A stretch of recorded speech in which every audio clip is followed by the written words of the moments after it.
नमस्कार, मैं रेशमा एटपीएम न्यूज में हम देखेंगे दुर्ग जिले समेत देश विदेश की कुछ प्रमुख खबरें। आइए शुरू करते हैं पहले दुर्ग जिले की खबरों से। दुर्ग जिले में कांग्रेस संगठन ने युवा नेतृत्व को मौका देते हुए नई टीम को जिम्मेदारी सौंपी है। राजीव भवन में आयोजित पदभार ग्रहण समारोह में तीनों नव नियुक्ति अध्यक्षकों ने औपचारिक रूप से अपनी नई भूमिका संभाल ली। राकेश ठाकुर को दुर्ग ग्रामीण, धीरज बाकलीवाल को दुर्ग शहर और मुकेश चंद्राकर को भिलाई नगर का अध्यक्ष बनाया गया है। समारोह में कांग्रेस के शीर्ष नेतृत्व की मौजूदगी में कार्यक्रम की गरिमा बढ़ा दी। पूर्व सीएम सहित कई वरिष्ठ नेताओं ने नव नियुक्ति अध्यक्षकों को मार्गदर्शन दिया और संगठन को नई ऊर्जा देने की बात कही। नया नेतृत्व जिले में संगठनात्मक विस्तार और सक्रियता को बढ़ाने के लिए प्रतिबद्ध नजर आया।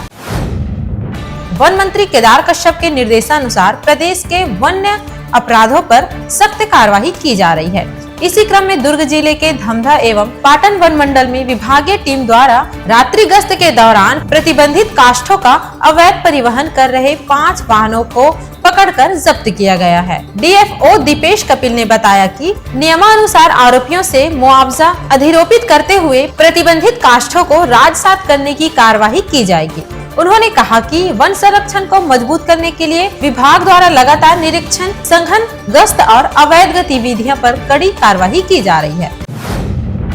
पाटन विकास खंड के गोरपेंड्री ग्राम पंचायत सरपंच, शाला प्रबंधन समिति अध्यक्ष एवं क्षेत्र क्रमांक 8 जनपद सदस्य ने शासकीय पूर्व माध्यमिक विद्यालय गोरपेंड्री में पदस्थ शिक्षिका LB शारदा छत्री के विरुद्ध समय पर विद्यालय नहीं आने, पूर्ण समय अध्यापन नहीं कराने, शालेय स्टाफ के साथ अमर्यादित व्यवहार एवं वाद विवाद करने, उन पर गलत आरोप लगाने तथा छात्राओं को शिक्षकों के प्रति उकसाने के संबंध में गंभीर शिकायतें मिली थी। इस शिकायत की जांच जिला शिक्षा अधिकारी दुर्ग द्वारा करवाई गई। आरोप सही पाए जाने पर कार्रवाई करते हुए शिक्षिका LB शारदा छत्री को तत्काल प्रभार से निलंबित किया गया है। उधारी दिए रकम का 4 गुना रकम वसूलने के बाद भी पीड़ित के सेवानिवृत्त में मिले रकम को भी उधारी रकम अभी तक नहीं दिए हो कहकर गाली गलौज करते हुए डरा धमकाकर प्रार्थी के 9 लाख रुपए को RTGS के माध्यम से व 1 लाख रुपए नगद कुल 10 लाख रुपए जबरदस्ती अपने परिचित के खाते में ट्रांसफर कराकर हड़पने की साजिश रखने वाले 3 सूदखोरों को पुलिस ने गिरफ्तार किया है। आरोपियों के कब्जे से प्रार्थी से अवैध वसूली करने के लिए विभिन्न बैंक के चेक, एग्रीमेंट के दस्तावेज बरामद किया गया है। प्रकरण में फरार अन्य आरोपियों की तलाश जारी है। भिलाई के सुपेला अंडर ब्रिज के पास होर्डिंग टावर में युवक की लटकती लाश देख लोगों ने पुलिस को सूचना दी। मौके पर पहुंची पुलिस ने जांच की तो मृतक के जेब में एक सुसाइड नोट मिला। इसमें मृतक ने लिखा था कि उनका नाम चंद्रभान विश्वकर्मा है और वह काफी परेशानी महसूस कर रहा था। मां के निधन के कारण और दुखी हो गया हूं और इसीलिए यह कदम उठा रहा हूं। भगवान मेरे परिवार को धैर्य दे। मृतक बालोद का रहने वाला था और भिलाई में एक स्टेशनरी की दुकान में काम कर रहा था। वहीं उसके जेब में उसकी मां के तीज नहवन का कार्यक्रम का कार्ड भी मिला। फिलहाल पुलिस मर्ग कायम कर विवेचना कर रही है।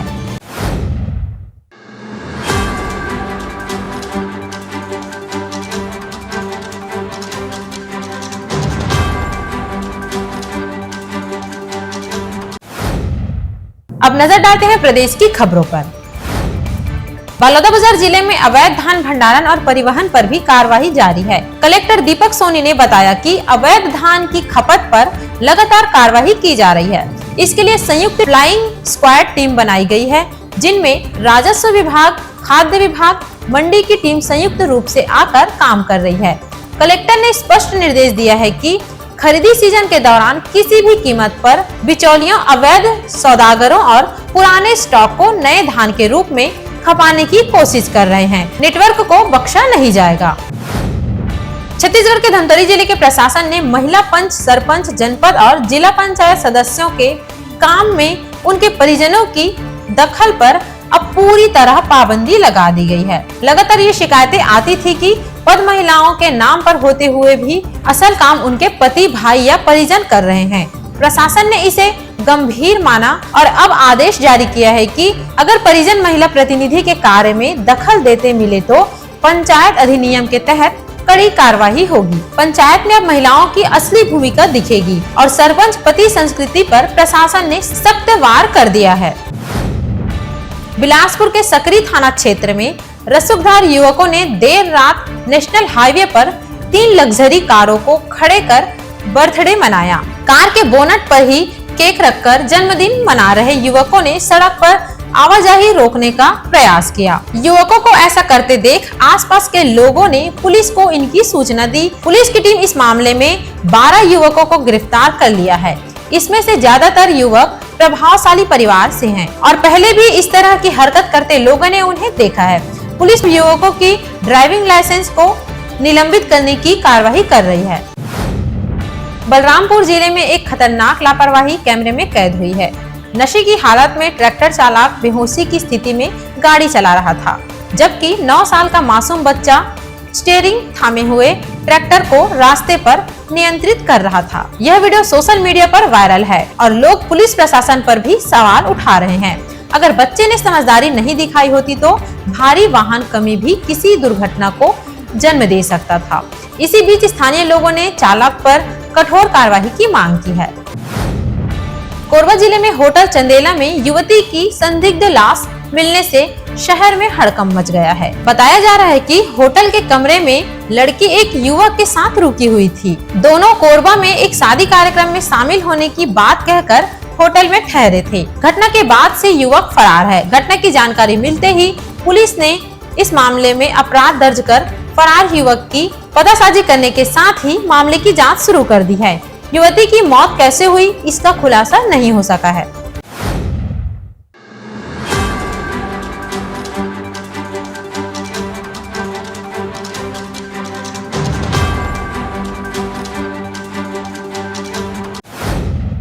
अब नजर डालते हैं देश विदेश की खबरों पर। हवाई यात्रा के दौरान अचानक बढ़ते किराए की शिकायतों पर नागरिक उड्डयन मंत्रालय ने कड़ा रुख अपनाया है। इंडिगो एयरलाइंसेस के ऑपरेशनल संकट के बीच कुछ एयरलाइंसेस द्वारा असामान्य रूप से ऊंचे किराए वसूलने की खबरों पर सरकार ने गंभीर नोटिस लिया है। यात्रियों को महंगे टिकटों से बचने के लिए मंत्रालय ने सभी प्रभावित रूटों पर किराया सीमा लागू कर दी है। एक आधिकारिक निर्देश जारी कर सभी एयरलाइंसेस को नई तय की गई किराया सीमा का सख्ती से पालन करने का निर्देश दिया गया है। ये नियम तब तक लागू रहेंगे जब तक स्थिति पूरी तरह सामान्य नहीं हो जाती। तृणमूल कांग्रेस के निलंबित विधायक हुमायूं कबीर शनिवार को हजारों समर्थकों की भीड़ के साथ मुर्शिदाबाद के बेलडांगा इलाके में बाबरी मस्जिद के नींव रखने पहुँचे। उनके समर्थक सिर पर ईंट लेकर पहुँचे थे और नारेबाजी भी कर रहे थे। कबीर ने पुलिस सुरक्षा को लेकर धन्यवाद दिया।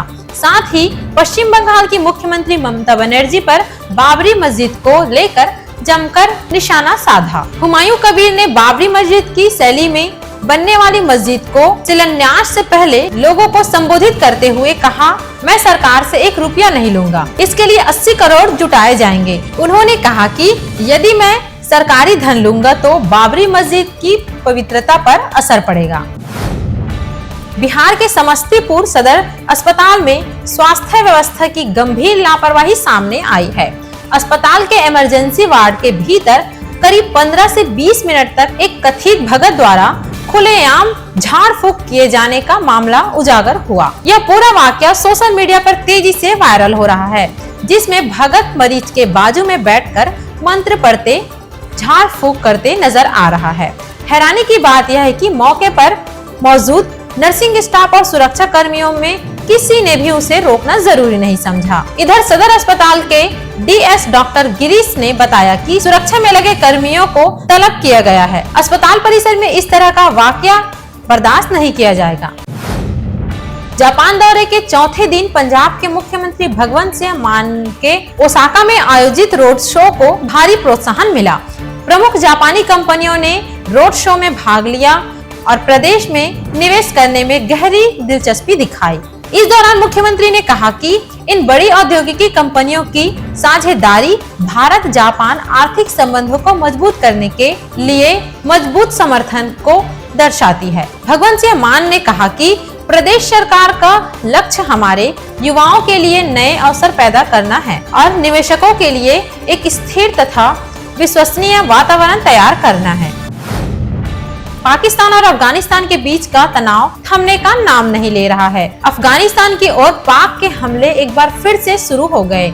एक बार फिर से पाकिस्तान ने कंधार के स्पिन बोल्डक जिले में अफगानिस्तान की तरफ हमले करना शुरू किया। अफगानिस्तान भी इसका मुंह तोड़ जवाब दे रहा है। पाकिस्तान और अफगानिस्तान के अधिकारियों के मुताबिक इस हफ्ते शुरू हुई शांति वार्ता विफल होने के बाद दोनों देशों के बीच तनाव बढ़ने के बाद दोनों देशों के बीच बॉर्डर पर भारी गोलीबारी हुई है।